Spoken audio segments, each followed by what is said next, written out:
Enquanto isso, os filisteus atacaram Israel e os israelitas fugiram deles. Muitos foram mortos nas encostas do monte Gilboa. Os filisteus cercaram Saul e seus filhos e mataram 3 deles: Jonatas, Abinadab e Malquizua. O combate se tornou cada vez mais intenso em volta de Saul, e os arqueiros filisteus o alcançaram e o feriram gravemente. Saul disse a seu escudeiro: Pegue sua espada e mate-me, antes que esses filisteus incircuncisos venham, me torturem e zombem de mim. Mas o escudeiro teve medo e não quis matá-lo. Então Saul pegou sua própria espada e se lançou sobre ela. Quando viu que Saul estava morto, o escudeiro se lançou sobre sua espada e morreu ao lado do rei.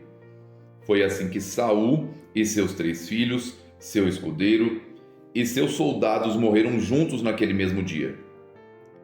Quando os israelitas do outro lado do vale de Jezreel e além do Jordão souberam que o exército israelita havia fugido e que Saul e seus filhos estavam mortos, abandonaram suas cidades e fugiram.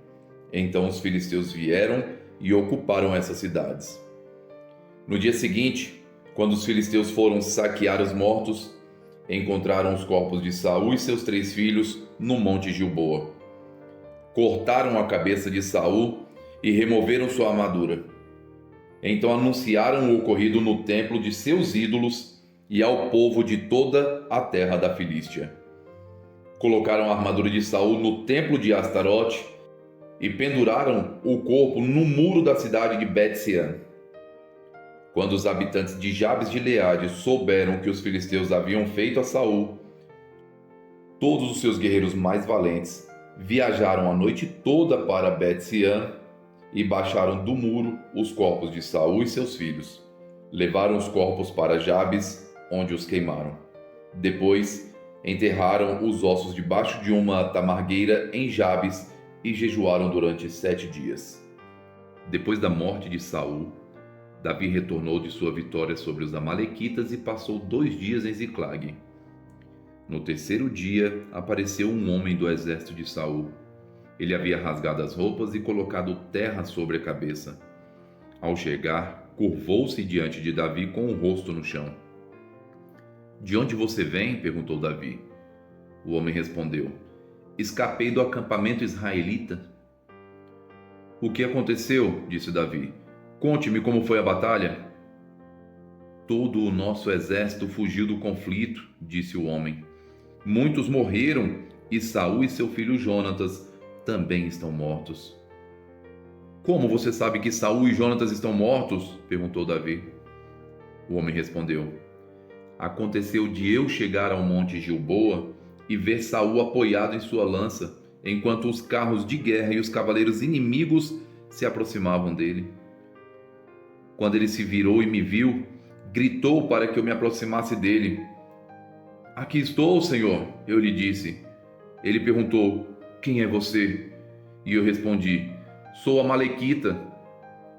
Então ele me suplicou: Venha cá e mate-me, pois a dor é terrível e quero morrer. Então o matei, pois sabia que ele não sobreviveria. Em seguida, tomei sua coroa e seu bracelete e os trouxe para cá, para o meu senhor. Quando ouviram a notícia, Davi e seus homens rasgaram suas vestes. Lamentaram, choraram e jejuaram o dia todo por Saul e seu filho Jonatas, pelo exército do Senhor e pela nação de Israel, pois naquele dia muitos haviam morrido pela espada. Depois, Davi disse ao jovem que havia trazido a notícia: De onde você é? Ele respondeu: Sou filho de um estrangeiro, um amalequita que vive em sua terra. Davi perguntou: Como você não teve medo de matar um ungido do Senhor? Então Davi chamou um de seus soldados e lhe ordenou: Mate-o.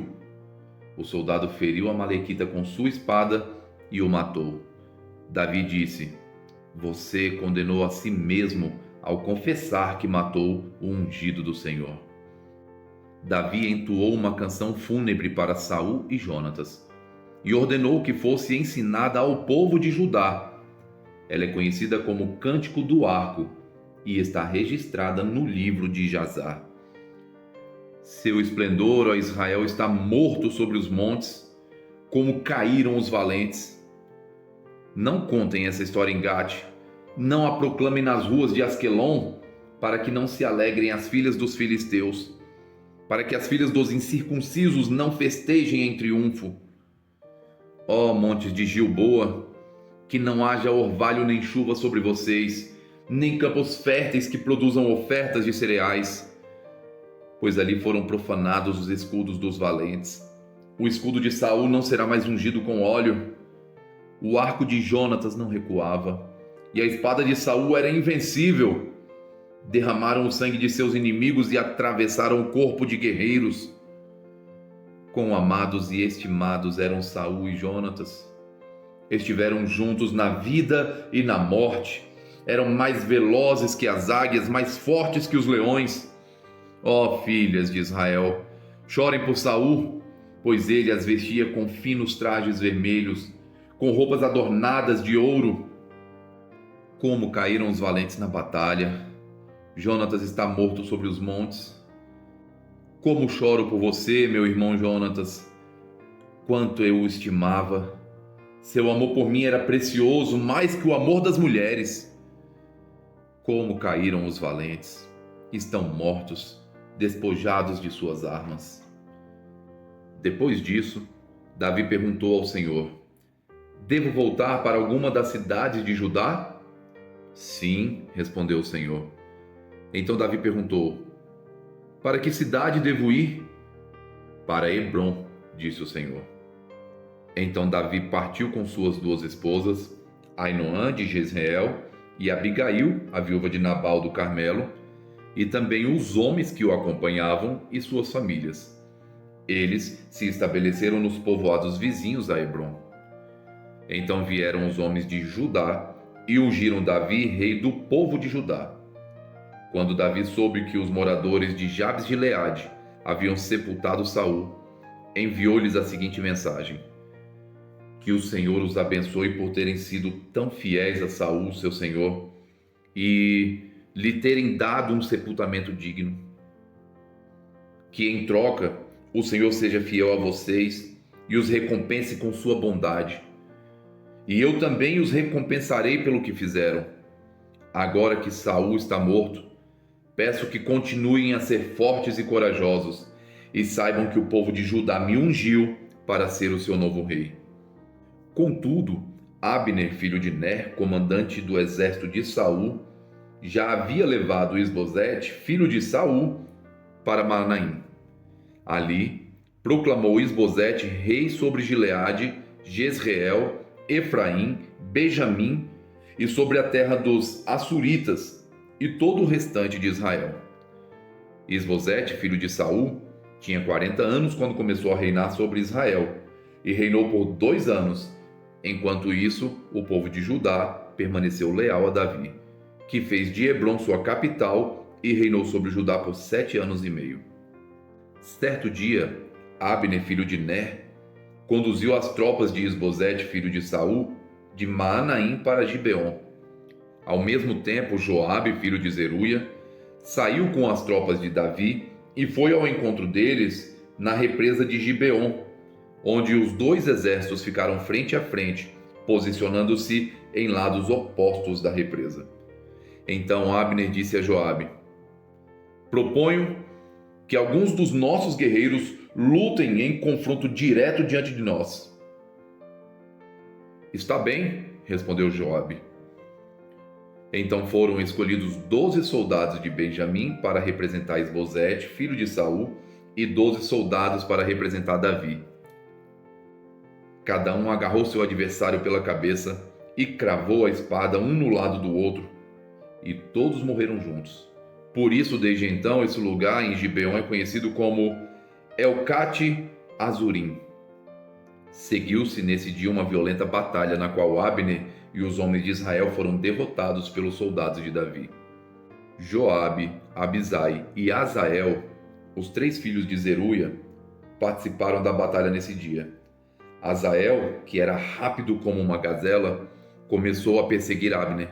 Continuou decididamente em seu encalço, sem perdê-lo de vista.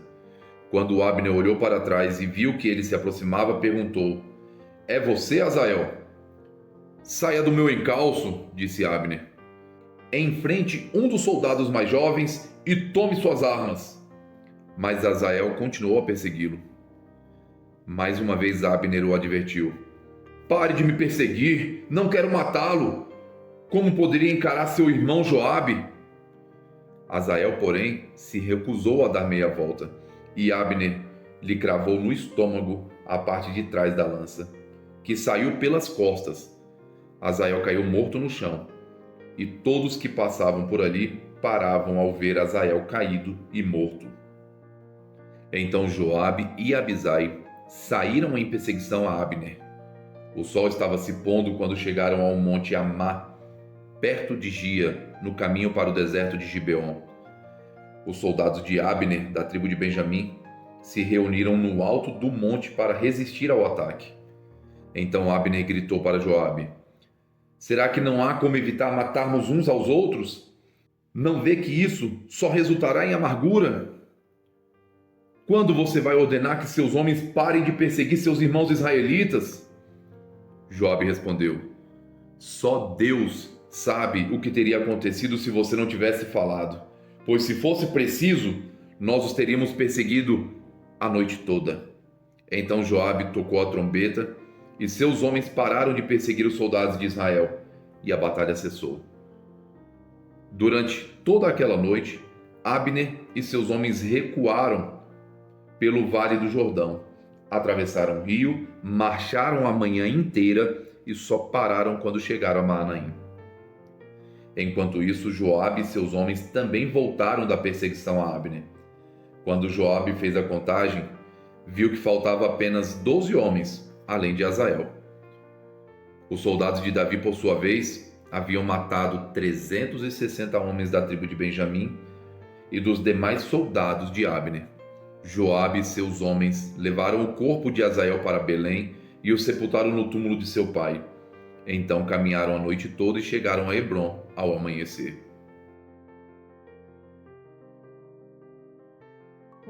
Curta, comente e compartilhe.